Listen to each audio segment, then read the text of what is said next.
filimku wuxuu ku bilaabanayaa markab dul socda badweynta oo ay saaran yihiin koox dad ah oo safar ku jira. waxaan arkaynaa gabadh yar oo lagu magacaabo Amy oo cirifka markabka taagan iyadoo murugo ka muuqato. isla waqtigaas aabaheed Gong ayaa u soo dhawaaday wuxuuna si lama filaan ah ugu dhiibay raadiye yar hadiyad ahaan. dhanka kale dhammaan dadka markabka saaran way iska faraxsan yihiin iyagoo daawanaya koox kalluun ah oo si degdeg ah ugu dabaalanaya biyaha. laakiin wax baa khaldan. kalluunku si caadi ah uma dabaalanayaan, waxay u muuqdaan inay cararayaan sidii iyagoo ka baxsanaya wax cabsi leh. si lama filaan ah waxaan ogaanaynaa in ay ka cararayeen anaconda ama mas weyn. ilbiriqsiga gudahood maski wuxuu bilaabay inuu si toos ah u soo wajaho markabka, waxaana isla markiiba dhawaaqaya nidaamka digniinta ka hor inta aysan wax falcelin ah samayn. maski wuxuu si xoog leh ugu dhacay markabka. markabkii oo dhan hal dhinac ayuu u janjeersaday. dadka qaar waxay bilaabeen inay biyaha ku dhacaan iyagoo la halgamaya sidii ay u badbaadi lahaayeen. muuqaalku wuxuu isu jarayaa Gong oo miyir beelay oo yaalla xeebta. nin ayaa u yimaaday oo kiciyey. markuu Gong miyirkiisa dib u helay wuxuu eegay hareerihiisa wuxuuna ogaaday in dad badan ay halkaas yaallaan iyagoo miyir beelay. laakiin gabadhiisii way maqan tahay. argagax ayaa ku dhacay wuxuuna bilaabay inuu ugu qayliyo magaceeda. isla waqtigaas cod daciif ah ayaa ka soo baxay raadiyaha. waa Amy, laakiin ka hor inta uusan si buuxda u fahmin waxa ay leedahay qadkii ayaa goy. heebta ka soo horjeeda waxaa ku sugan badbaadayaal kale waxayna bilaabeen inay u yeeraan. laakiin si lama filaan ah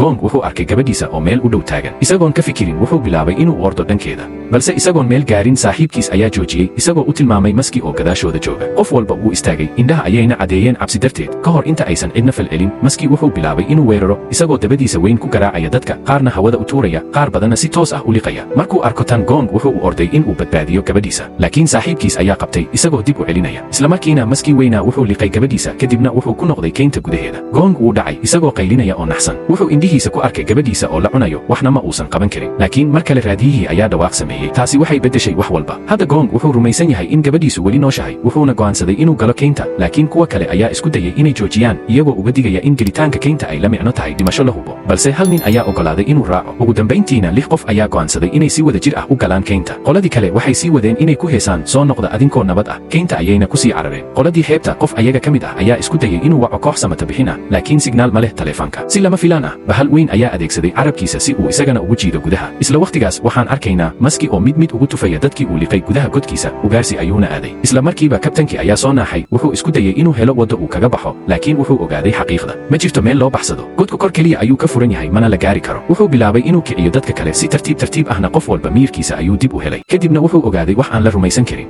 gabadhii Gong, Amy, weli way nooshahay. iyaduna way soo toostay, laakiin baxar ayay ku jiraan. hareerahooda waxaa yaalla 10 ukumo mas oo aad u waaweyn. kabtanku wuxuu isku dayay inuu taabto mid ka mid ah, laakiin Amy ayaa si degdeg ah u joojisay iyadoo uga digaysa in ukumaha ay dilaaci karaan wakhti kasta. taasi waxay la macno tahay in masas yaryar ay soo bixi karaan ilbiriqsi kasta. nin waayeel ah ayaa qaatay dhagax wuxuuna jebiyey mid ka mid ah ukumaha, isagoo u malaynaya in haddii ay burburiyaan masaska ku jira ay dhiman doonaan. laakiin marka ukunta la jebiyo, masyar ayaa bilaabay inuu ka soo baxo. qof walba wuu argagaxay. si degdeg ah ayay ugu dhuunteen dhagax weyn gadaashiisa, halka maskii yaraa uu soo baxayo una soo dhaqaaqayo dhankooda. laakiin markaas wuxuu arkay haweeney uryaantay oo meel u dhow taala oo qaylinaysa. maskii isla markiiba wuxuu u dhaqaaqay dhankeeda si toos ah ayuuna u cunay. dhanka kale gudaha keynta Gong iyo kooxdiisa weli ma helin maskii ama dadka maqan. iyagoo daalan waxay go'aansadeen inay yara nastaan. inta ay nasanayeen Erdini ayaa gooyey geed, waxaana ka soo daatay dareere madow oo yaab leh. iyagoo aan ogayn khatarta, nin kale ayaa shitay sigaar wuxuuna si aan kas ahayn ugu tuuray dabkii dareeraha dhexdiisa. isla markiiba dab xoog leh ayaa kacay. Denni si degdeg ah ayuu u isticmaalay qalab dabdemis ah si uu u damiyo. dabka wuu damay, laakiin qiiqu wuxuu bilaabay inuu saameeyo Gong. wuxuu bilaabay inuu wareero, madaxiisuna wuu rogmanayaa. si lama filaan ahna wuxuu bilaabay inuu arko waxyaabo aan jirin. wuxuu arkay saaxiibadiis oo ku qoslaya. kadibna maskii weynaa ayaa mar kale ka soo muuqday hortiisa. gabadhiisuna way soo baxday iyadoo leh, aabe maxaad ii badbaadin weyday. si lama filaan ah Denni ayaa biyo ku shubaya Gong, taasoo dib ugu soo celisay miirkiisii. waxaas oo dhan waxay ahaayeen mala'awaal. dareeraha madow wuxuu sii daayay gaas halis ah oo maskaxda dadka xakameeya. balse waxaa jirta arrintan ka argagax badan. geedaha ku hareeraysan ma aha kuwa caadi ah. laamahoodu waxay ku duubanayaan dadka iyagoo si adag u qabta oo una ceejiya. kuwani ma aha geedo caadi ah, waa makhluuqyo dilaa ah oo dilaya qof kasta oo ay qabtaan. dadaal badan kadib way ka foroobeen, waxayna dhammaantood bilaabeen inay ordaan. laakiin mid ka mid ah saaxiibadooda ayaa geedku reebtay, isla markiina wuu dilay. dhanka kale godka maska, kabtanka iyo ninkii waayeelka ahaa waxay bilaabeen inay murmaan. ninka waayeelka ah ayaa ku eedeeyey kabtanka in haddii uu markabka si nabad ah u keeni lahaa xeebta, waxaan oo dhan aysan dhici lahayn. gabar la yidhaahdo Sushi ayaa soo faragelisay iyadoo joojinaysa. waxay u sheegtay in haddii aysan samayn qorshe, maskii weynaa uu soo noqon doono si uu nolosha ugu cuno. dhanka kale Gong weli wuxuu isku dayayaa inuu gabadhiisa kala xiriiro raadiyaha, laakiin gebi ahaanba signal ma leh keyntan cabsida badan. isla waqtigaas mid ka mid ah saaxiibadooda ayaa aaday webiga si uu biyo uga soo qaado. inta uu dhaaminayay wuxuu maqlay cod yaab leh leh si lama filaan ahna ceeryaamo ayaa ku faaftay keynta meel aan la filayn kalluun bahal ah ayaa uga soo booday ilkihiisu waa mudco dilaa ah isagoo argagaxsan wuxuu dib ugu tuuray biyaha laakiin ilbiriqsiyo gudahood kalluunkan oo badan ayaa ka soo baxay ceeryaamada makhluuqyadani dabaal keliya ma yaqaanan sidoo kale way duuli karaan waxayna ku guulaysteen inay uga dhuuntaan geedaha gadaashooda kadib Denny wuxuu ogaaday in kalluunku uu la socdo ceeryaamada sidaas darteed si degdeg ah ayuu qof walba uga saaray aagga ceeryaamada leh marka ay ka baxeen kalluunkii wuxuu ku daatay dhulka isagoo aan mar dambe dhaqaaqi karin noloshooduna way badbaaday hadda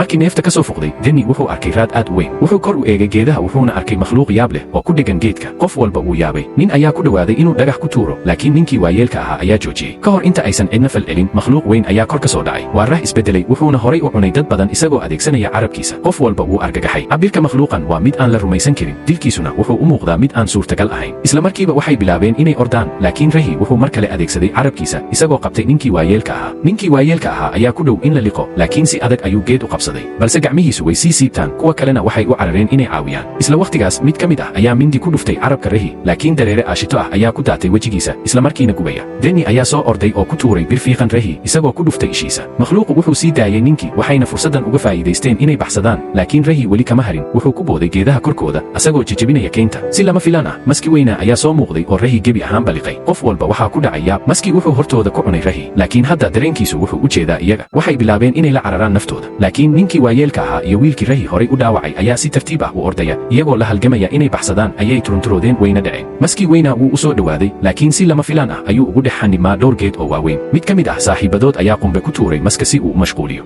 ilbiriqsigaas yar ee mashquulka ah ayaa badbaadiya noloshooda labadooduna way baxsadeen laakiin hadda maski wuxuu u jeestay ninkii qumbaha tuuray wuxuuna bilaabay inuu isaga dabagalo si dirqi ah ayuu uga dhuuntay geed gadaashiisa dhanka kale inta kale ee kooxda ayaa ku dhuumanaysa geedaha gadaashooda iyagoo isku dayaya inay aamusanadaan laakiin maski wuxuu gaarayaa goobtooda wuxuuna arkay mid ka mid ah ninkii naxdin darateed wuxuu isku dayay inuu la hadlo maski isagoo ka baryaya inuusan dilin oo leh fadlan ha i cunin laakiin ka hor inta uusan dhammaystirin maskii weynaa ayaa isla markiiba dilaya hadda naxdintoodu way ka sii dartay qof walbana wuxuu bilaabay inuu ordo isagoo aan dib eegin iyagoo quus ah waxay ku boodeen biyo yar oo meel ku jira waxayna ku dhunteen biyaha maskii wuxuu luminayaa raadkooda ugu dambayntiina wuu baxay wakhti xaadirkan mar kale way badbaadaan dhanka kale godka maska ninkii waayeelka ahaa wuxuu isku dayay inuu helo waddo uu kaga baxo meesha laakiin isku day kasta wuu fashilmay si lama filaan ah dhulku wuu gariiray waxayna garteen inuu maski imaaday qof walba wuxuu iska dhigay meyd iyagoo si buuxda u jiifa oo aan dhaqaaqin si ay uga fogaadaan dareenka maska maskii weyna ayaa soo laabtay wuxuuna labada nin ee uu hore u liqay dib ugu tufay godka kadibna wuxuu arkay wax cabsi leh mid ka mid ah masaska yaryar ee uu dhalay ayaa dhintay taasi waxay beddeshay wax walba caro ayaa ka buuxsanta bahalka wuxuuna isla markiiba dibadda u baxaa isagoo go'aansaday inuu ugaarsado cidda ka dambaysa ukumaha haray waxay bilaabeen inay dilaacaan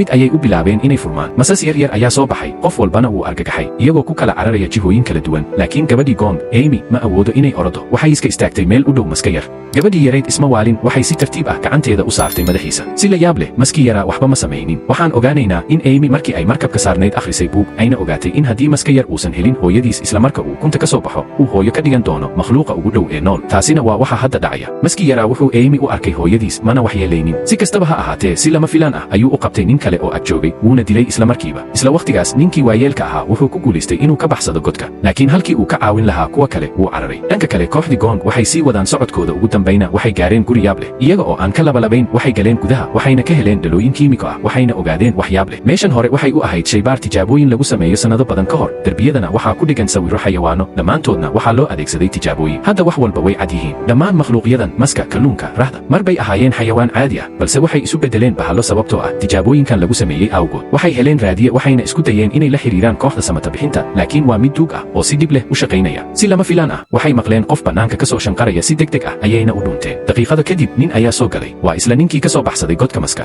Gong isla markiiba wuxuu weydiiyey gabadhiisa laakiin ninku been buu sheegay isagoo leh qof walba wuu dhintay maskuna wuu wada cunay markuu taas maqlo Gong wuxuu bilaabay inuu baxo isagoo go'aansaday inuu isagu keligiis raadiyo laakiin Denny ayaa joojiyey subaxdii xigtay Gong wuxuu ka maqlay codka helikobtar raadiyaha dhexdiisa rajadu mar kale way soo kacday waxay si degdeg ah ugu baxeen bannaanka iyagoo qaylinaya oo isku dayaya inay istusiyaan helikobtarka laakiin helikobtarku ma arko oo wuu dhaafay isla wakhtigaas raadiyuhu mar kale wuxuu soo qabtay codka Amy Gong isla markiiba wuxuu qof walba u sheegay inay nooshahay laakiin ninkii waayeelka ahaa isagoo isku dayaya inuu qariyo beentiisa wuxuu Gong ku tilmaamay nin waalan wuxuuna ku adkaystay in qof walba dhintay si kastaba ha ahaatee daqiiqado kadib dhammaantood waxay mar kale maqleen codadka taasoo xaqiijinaysa in dadkii weli nool yihiin rajadoodu dib ayay u soo noqotay halka ninkii waayeelka ahaa oo la fashiliyey uu cararay dhanka kale helikobtarku wuxuu bilaabay inuu u soo dhowaado isaga laakiin si lama filaan ah maskii weynaa ayaa soo muuqda oo gebi ahaanba liqay hadda Gong wuxuu mar kale adeegsaday raadiyaha ugu dambayna wuxuu xiriir la sameeyey gabadhiisa Sushi ayaa u sheegtay inay ku xayiran yihiin gudaha god weyn ayna maqlayaan codka biyo qulqulaya meel u dhow iyadoo la adeegsanayo tilmaantaas Gong wuxuu bilaabay inuu raadiyo godka gudaha godka masas badan ayaa u soo dhowaanaya gabdhaha iyagoo diyaar u ah inay cunaan laakiin maskii yaraa oo Amy u arkay hooyadiis wuxuu bilaabay inuu la dagaalamo masaska kale isla waqtigaas Gong wuu sii dhowaanayaa markay maqasho codkiisa Amy ayaa si cod dheer ugu yeertay ugu dambayna wuu helay isagoon waqti lumin Gong wuxuu hoos u tuuray xididkeed wuxuuna bilaabay inuu kor u jiido laakiin isla waqtigaas maskii weynaa ayaa yimaaday isagoo xanaaqsan oo aan la joojin karin Denny ayaa soo dhex galay wuxuuna maska isha kaga dhuftay faas